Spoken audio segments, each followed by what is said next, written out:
My grandson quietly slid a folded note under my dinner plate without looking at me.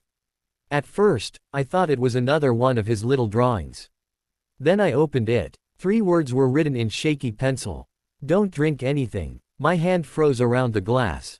I slowly set it back on the table and forced myself to smile while everyone else smiled right back at me. In that moment, I realized I had walked into something I didn't understand. If you're the kind of person who enjoys stories about family, difficult choices, and the truth coming out when nobody expects it, I'd appreciate you subscribing to Behind Dad before we keep going.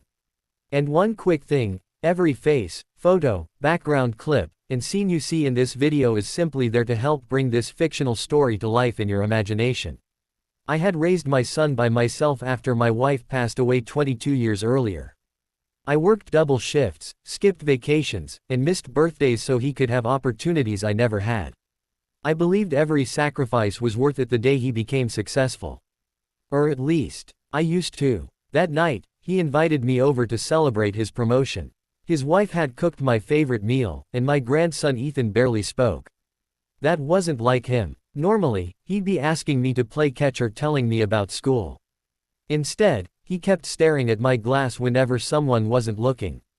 I carefully pushed it farther away. Nobody noticed except Ethan. For just a second, relief crossed his face. Then my daughter-in-law smiled and asked, "Dad, aren't you thirsty?" Something about the way she asked made my stomach tighten. I pretended I wanted more mashed potatoes instead. The conversation continued, but I wasn't listening anymore. My son kept checking his watch. His wife kept glancing toward the kitchen. Ethan looked like he wanted to cry. 3 days later, I kept asking myself one question. What could make a 10-year-old boy risk passing me a secret note in his own home? As the minutes crawled by, I realized the dinner wasn't the celebration I thought it was.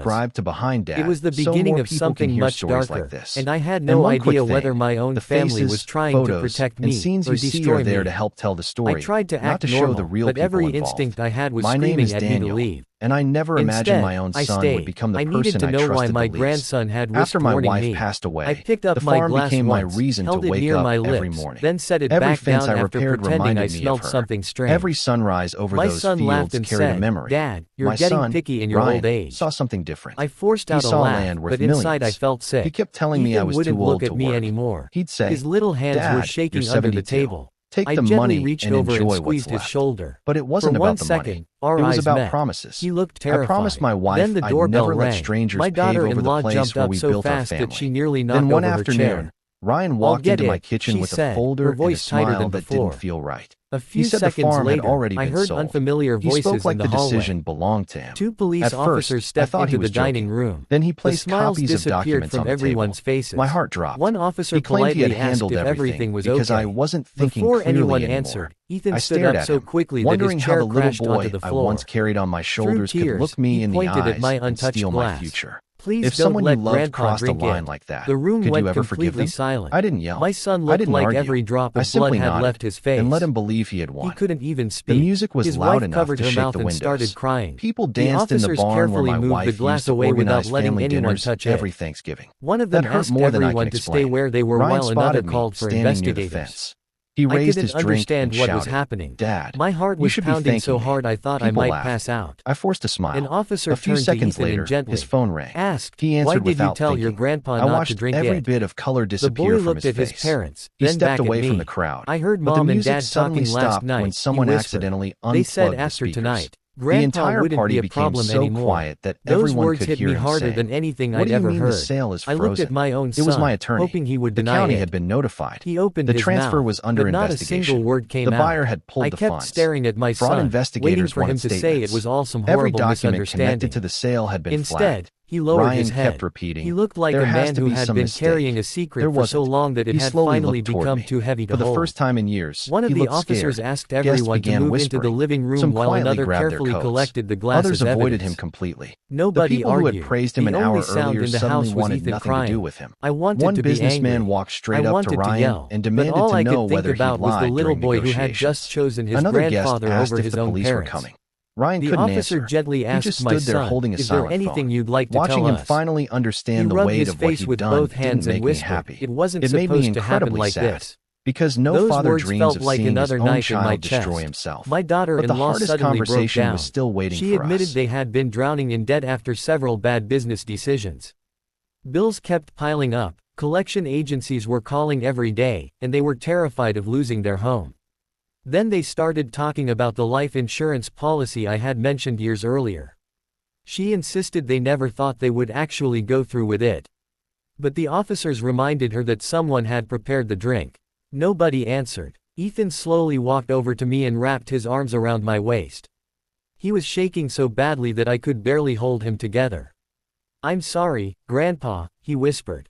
"I heard them talking last night. I didn't know who else to tell." I knelt down, hugged him as tightly as I could, and told him he had nothing to be sorry for. If anyone had saved my life that night, it was him. As investigators searched the house, another officer quietly told me that laboratory testing would determine exactly what had been put into the drink. Until then, everyone would have to wait. The waiting felt endless. I looked across the room at my son. Tears were running down his face, but I couldn't tell if they came from guilt, or from realizing his secret had finally been exposed. And then one detective walked back into the room holding a small evidence bag. The expression on his face told me everything was about to change again. The detective held up the evidence bag without saying a word. Inside was a small bottle they had found hidden behind cleaning supplies in the kitchen. A few days later, the lab confirmed it contained a dangerous substance that had been mixed into the drink meant for me. Hearing those words didn't make me feel victorious. It made me realize how close I had come to never seeing another sunrise. My son finally looked me in the eyes. "Dad, I wish I could take it all back." For a long moment, I couldn't answer him. I wasn't just grieving what almost happened to me. I was grieving the son I thought I had raised. The investigation moved forward, and the court eventually held everyone responsible according to the evidence. I won't pretend it was easy to sit through. Every hearing felt like another piece of my family falling apart. The only reason I was still standing was Ethan. I asked the court for permission to remain a steady part of his life, and over time I was able to rebuild that relationship. I never wanted him to believe that one terrible decision had erased every chance for a better future. He had shown more courage in one dinner than many adults show in a lifetime. Months later, while we were fishing together, he quietly asked, "Grandpa, are you ever going to forgive Dad?" I watched the water for a long time before answering. "I can forgive someone without pretending they never hurt me." He nodded, and neither of us spoke again. We didn't need to. Looking back, I still think about that tiny folded note. It wasn't just a warning. It was the reason I'm alive today. One brave child changed everything because he refused to stay silent when something felt wrong. What would you have done if you were sitting in my chair that night? I truly want to hear your thoughts, so share them in the comments. If this story stayed with you, please share it with someone who believes family should always be built on honesty instead of secrets. And before you go, don't forget to subscribe to Behind Dad so you never miss another emotional family story. If stories about karma, justice, revenge, and life-changing family choices are your favorite, I think you'll also enjoy Karma by Dad. You can find the link in the video description, or simply search Karma by Dad on YouTube. Sometimes the smallest voice